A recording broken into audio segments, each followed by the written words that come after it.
전국에서 유튜브를 시청하고 계시는 회원 여러분 반갑습니다. 저는 벌침을 만난 지는 한 40여 년 이상 되었습니다. 우리 인간은 태어나면 누구나 한 번은 다 죽습니다. 그런데 기왕이면 건강하게 살다가 가야 되는 것입니다. 그런데 저는 감히 말합니다. 이 벌을 만난 사람들은 큰 사고가 아니면 100세까지는 건강하게 살다가 가실 수 있다고 저는 그렇게 말을 합니다.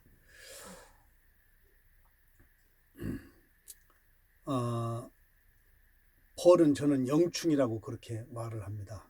왜냐하면 벌이 지구상에서 없어진다고 하면 4년 안에 지구는 완전히 멸망할 것이라고 그렇게 아인슈타인 박사는 말을 했습니다. 그래서 전 벌은 하나님께서, 창조주께서 우리 인류에게 주신 최고의 선물이라고 감히 단언을 합니다. 제가 올 봄에 큰 교통사고를 당했습니다. 차가 뒤집어지는 사고인데요. 근데 이 벌로 2주 만에 완쾌되는 그러한 회복을 했습니다. 그래서 지금까지 제가 알고 있었던 이 벌침에 대한 어떤 노하우라고 할까요? 아니면 벌침에 대한 어떤 기술이라고 할까요? 이것을 우리 회원 여러분들에게 오픈을 하고자 해서 오늘 이렇게 유튜브를 촬영하게 되었습니다. 그런데 이 벌침은 특별한 기술이 필요가 없습니다. 왠가 하면 꿀벌이 지니고 있는 그 벌침액의 효능이, 치유 효과가 뛰어나기 때문입니다. 그래서 이제 먼저 제가 지금까지 40여 년 지나면서 임상 체험의 그 효과를 제가 얻어서 그것을 우리 회원 여러분들에게 오픈하고자 하는 뜻에서 이 유튜브를 찍게 되었으니까 여러분들이 많은 참고를 해 주셨으면 되겠습니다.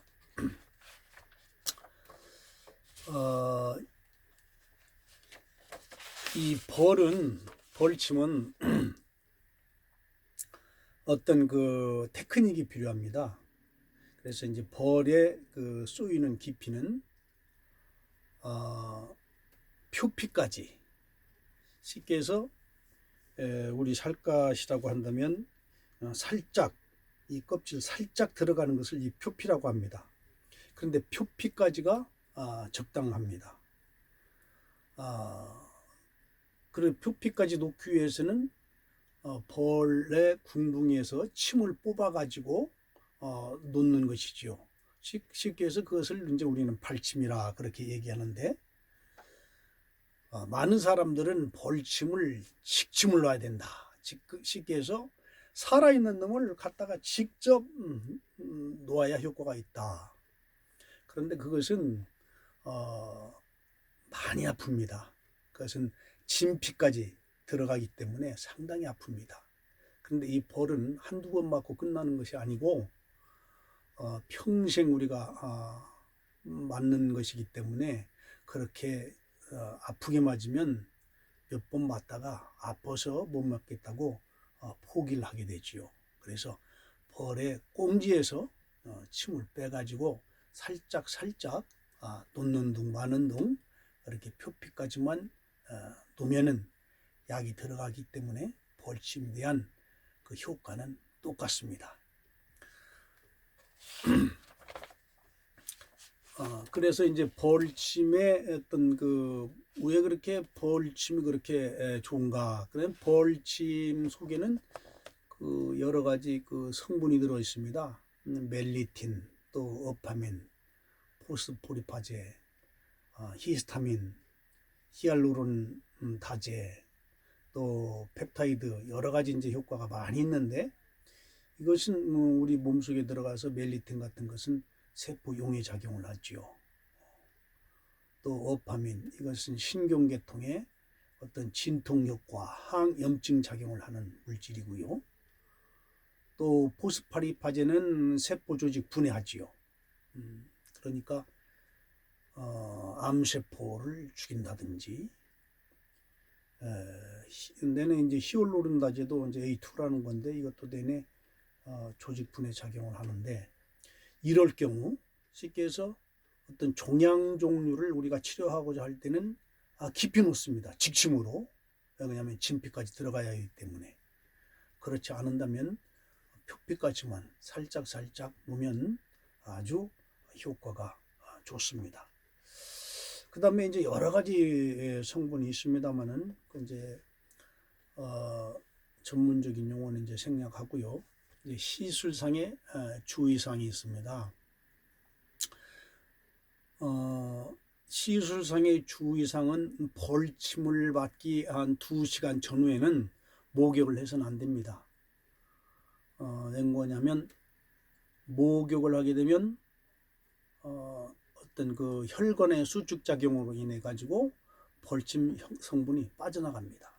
그래서 벌침 맞기 한 2-3시간 전후에서는 목욕을 해서는 안 됩니다.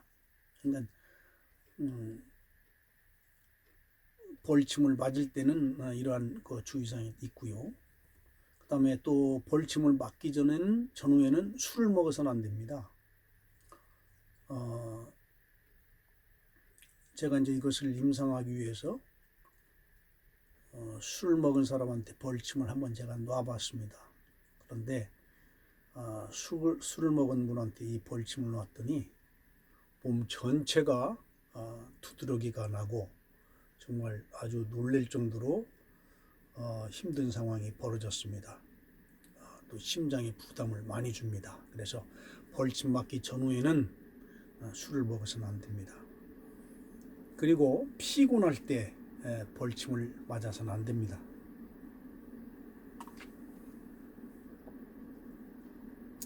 어느 젊은 청년이 피곤할 때 와가지고 벌침을 놔달라고 했는데 왜 피곤할 때 벌침을 놓으면 안 되는가? 그래 또 일부러 저는 또 피곤한 사람한테 벌침을 한번 놓아봤습니다. 그랬더니 이것도 몸에 전체 두드러기가 나고 이상하게 그 혈자리에 툭툭 쐐기가 쏜 것처럼 몸 전체가 아주 두드러기가 나는 것을 보았습니다. 그러니까 피곤할 때는 벌침을 맞아서는 안 됩니다. 그 다음에 또 주의사항은 아까 제가 얘기를 드렸습니다만 벌침은 따갑고 아프게 그렇게 놔서는 그 벌침을 잘 놓는다고 볼 수가 없습니다. 따갑고 아프게 그렇게 놔서는 안 됩니다. 그러니까 뭐 벌침이, 이게 뭐 벌침이야, 이게 당신 칩는 겁니까, 이게 뭐 칩는 거예요 할 정도로 벌을 맞고 큰 자극이 없어야 합니다. 그렇게 놔주는 벌침이 잘 놓는 벌침입니다. 쉽게 해서 이제 그렇게 놓기 위해서는 발침이라고 하는데 벌 궁둥이에서 침을 빼지요. 빼가지고 이렇게 표피까지 살짝 이렇게 놓는 건데, 그렇게 발침을 살짝 놓으면 약효가 적을 것 같지만 직침과 별 차이가 없습니다.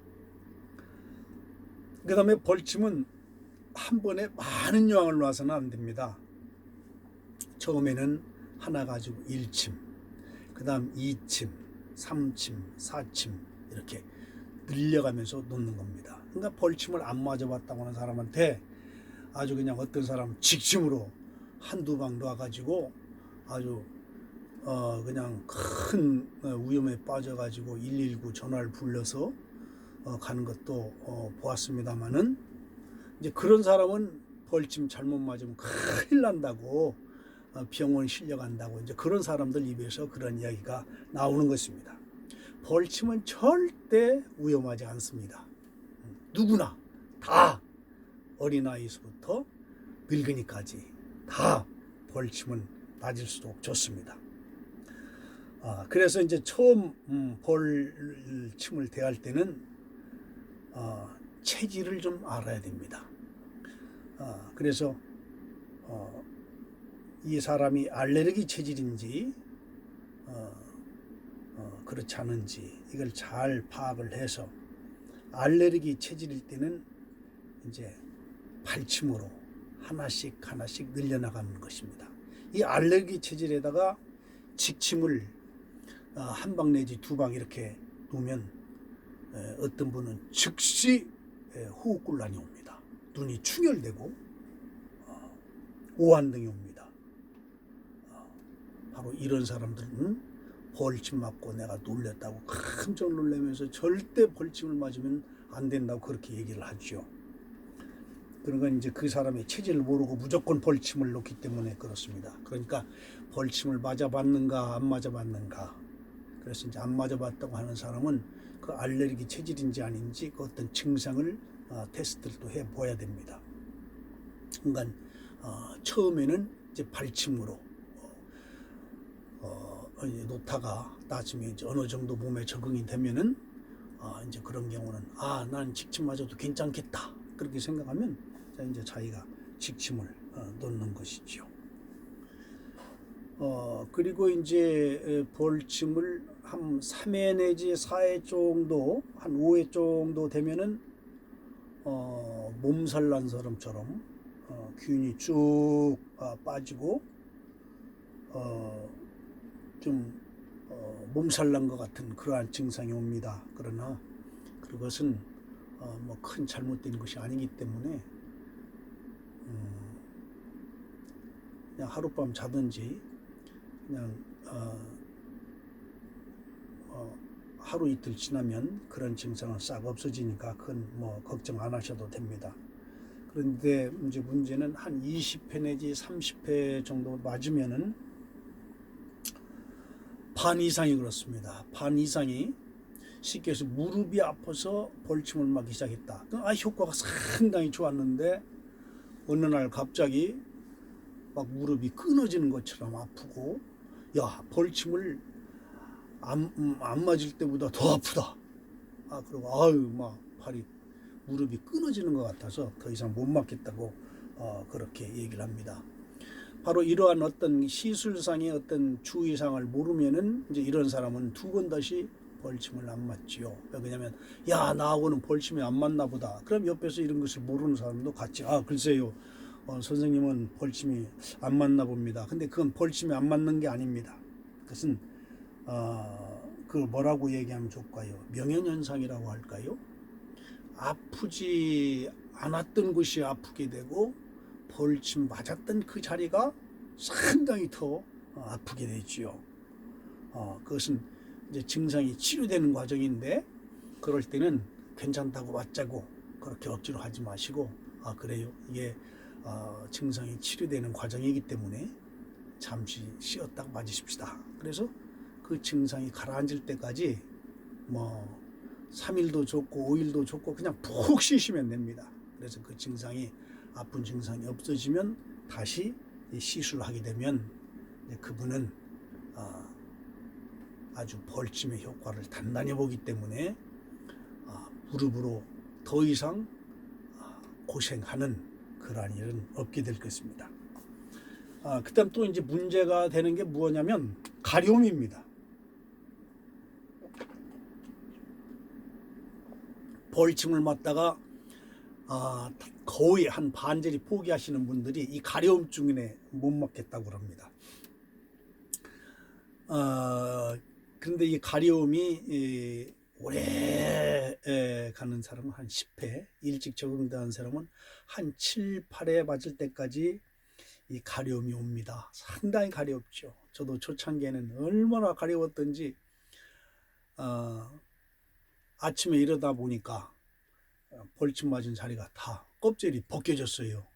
알고 보니까 자면서 너무 가려워서 그걸 탁탁 긁어가지고 껍질이 벗겨졌던 겁니다. 그만큼 가렵지요. 그런데 그 가려움을 잘 견디면 그 이후에는 가려움이 없고 아주 이 세상 그 어떤 것보다도 산삼녹용보다도 더 좋은 효과를 이 벌침에서 보게 되는 것입니다. 그런데 그 가려움도 이제 가려울 때 그곳에 이제 물팥을 바른다든지, 그렇지 않으면 매실액깃을 바른다든지, 그렇지 않으면 그게 뭡니까, 베이킹 파우더, 물을 타서 그걸로 그 벌침 맞은 데를 이렇게 살짝 묻혀 놓으면 가려움이 상당히 감소가 됩니다. 이제 그렇게 해서 그 가려움만 잘 지나고 나면 그 뒤부터는 아주 벌침을 맞는데 상당히 많은 덕을 보게 됩니다. 그 다음에 이제 벌침을 계속 이제 한 군데 그렇게 이제 맞다 보면 20회고 30회고 쭉 맞다 보면 그 부위가 단단해지고 시커매집니다. 그래서 이제 그런 걸 이용해서 성기벌침도 맞는데, 한 군데다 계속 놓으면 그것이 이제 딱딱해지면서 검은해지죠. 그래서 겁을 내는 분들이 많이 있습니다만은 벌침을 중지하면 몇 개월 안에 그 시커먼 자리는 없어지니까 그런 것은 염려를 안 하셔도 됩니다. 그 다음에 이제 벌침을 맞다 보면 또 무슨 일이 있는가 하면 벌침을 맞은 자리에 물집이 생깁니다. 꽈리처럼 막 여기저기 벌침 맞은 쫙 물집이 일어나 가지고 깜짝 놀라서 전화를 많이 하시는 분들이 있었습니다만은 그것은 벌침을 맞으면 잠재해 있던 염증 성분이 나오는 것이지요. 벌독이 주입되면서 겉으로 드러나는 것입니다. 그러니까 벌침을 맞으면서 물집이 이렇게 일어나는 분들은 몸 관리를 잘못한 겁니다. 그래서 이제 약을 많이, 무슨 이유로 약을 많이 드셨든지, 그렇다면 술을 많이 드셨든지 하여튼 몸 관리를 잘못하신 것인데 그것도 걱정할 필요가 없습니다. 이제 적응이 되면은 그런 것도 다 고쳐지고, 그리고 물집이 잡혔을 때 그걸 따면 안 됩니다. 물집을 따면 흉이 되니까 저절로 가라앉도록 내비두면은 저절로 가라앉으면서 나중에 그 염증 성분도 가라앉게 되고 벌침에 대한 많은 유익을 얻게 됩니다.